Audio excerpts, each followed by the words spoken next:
আমরা সবাই প্রতিজ্ঞাবদ্ধ যে বাসযোগ্য পৃথিবী আমাদের ভবিষ্যৎ প্রজন্মের জন্য রেখে যেতে চাই।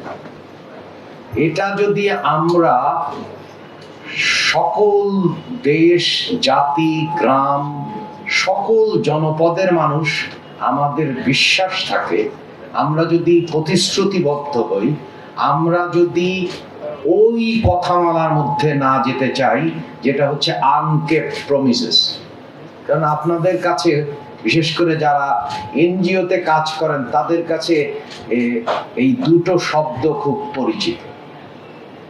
তার থেকে যদি পরিবর্তন করতে হয়, একটা রূপান্তর ধর্মী অবস্থানে যেতে হয়, একটা ট্রান্সফরমেটিভ চেঞ্জের যদি যেতে চায়, তাহলে আমাদেরকে ভবিষ্যৎ প্রজন্মের জন্য বাসযোগ্য পৃথিবী দরকার, যেখানে প্রাণ, প্রকৃতি, পরিবেশ, প্রতিবেশ, জলবায়ু পরিবর্তন, জীববৈচিত্র্য, তার আধার এবং আধেয়কে আমাদেরকে সংরক্ষণ করতে হবে। এই ক্ষেত্রে আমাদের প্রথম এবং মূলত কাজ হচ্ছে সামাজিক আন্দোলন, অর্থাৎ কালেকটিভ অ্যাকশন দরকার। আমাদের দরকার হচ্ছে পাবলিক অ্যাকশন, এবং এটাই হচ্ছে, তার মানে মূলত আমাদের চাহিদা বা ডিমান্ড আর্টিকুলেশনে কাজ করা দরকার। এটা হচ্ছে প্রথম এবং প্রধানত বিষয়। কারণ যদি আমি ডিমান্ড আর্টিকুলেট করতে পারি, তাহলে আমার সরবরাহ ব্যবস্থা আপনাকে অনুসরণ করবে। আমাদের কাজটা আসলে ডিমান্ড আর্টিকুলেশন করা, এবং আমাদের এখানে সফল কতকগুলো আমাদের সামাজিক আন্দোলন গড়ে ওঠার ইতিহাসও আছে। হয়তো সেই ইতিহাসগুলো আমাদের নিজস্ব কার্পণ্যতার কারণে না আছে টেক্সট বুকে, না আছে বিশ্ববিদ্যালয়ের গবেষণায়, না আছে অনেক জায়গায়, যেগুলো আমরা উত্থাপন করিনি। আপনাদের মনে আছে শহীদ প্রেসিডেন্ট জিয়াউর রহমানের সময় গণশিক্ষা অভিযান, খাল কাটার কর্মসূচি। তার মানে আপনি যদি সমাজের ভেতর থেকে যদি এই চাহিদা না আসে, তাহলে তো মানুষ গ্রহণ করবে না।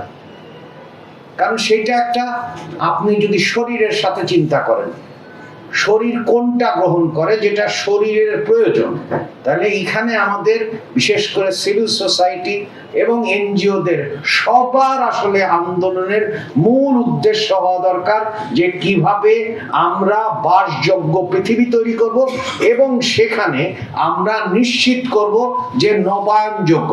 কারণ সবাই তো তারা বলছেন যে, এনজিওরা বলছেন যে তারা ভ্যালু বেসড অর্গানাইজেশন, তাহলে সেটা কোথায়?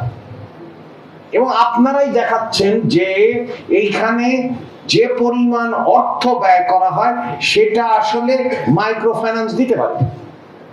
আপনাদের হিসাব, আমি যা এতক্ষণ ধরে যে হিসেবগুলো শুনলাম, তাহলে আমাদেরকে প্রথম কাজ এবং প্রধান কাজ হচ্ছে যে আমাদের সামাজিক সচেতনতা, এবং সেটা একটা কালেকটিভ অ্যাকশন, সামাজিক আন্দোলন গড়ে তোলা উচিত, এবং জ্বালানি বিদ্যুৎকে অধিকার হিসাবে স্থাপন করা। তাহলে অধিকারের যদি আদায়, কারণ আমার মুক্তিযুদ্ধ অধিকারের, আমার 90 অধিকারের, আমার 24 অধিকার আদায়, তো অধিকার আদায়ের জন্যই তো সম্মিলিত প্রয়াস দরকার, সম্মিলিত চেষ্টা দরকার।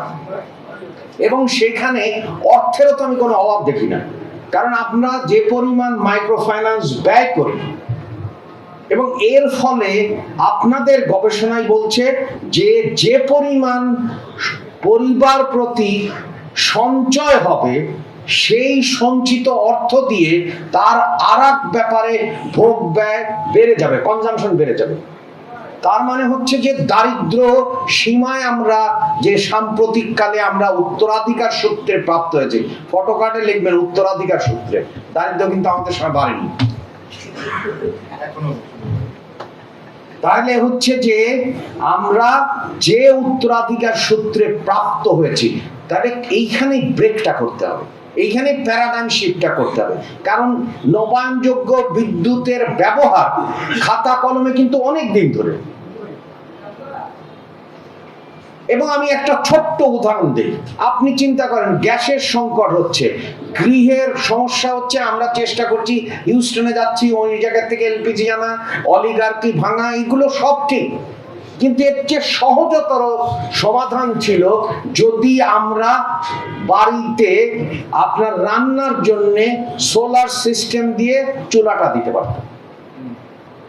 তাহলে আপনি চিন্তা করেন কি পরিমাণ অর্থের সাশ্রয় হচ্ছে নিম্ন মধ্যবিত্ত এবং মধ্যবিত্তের।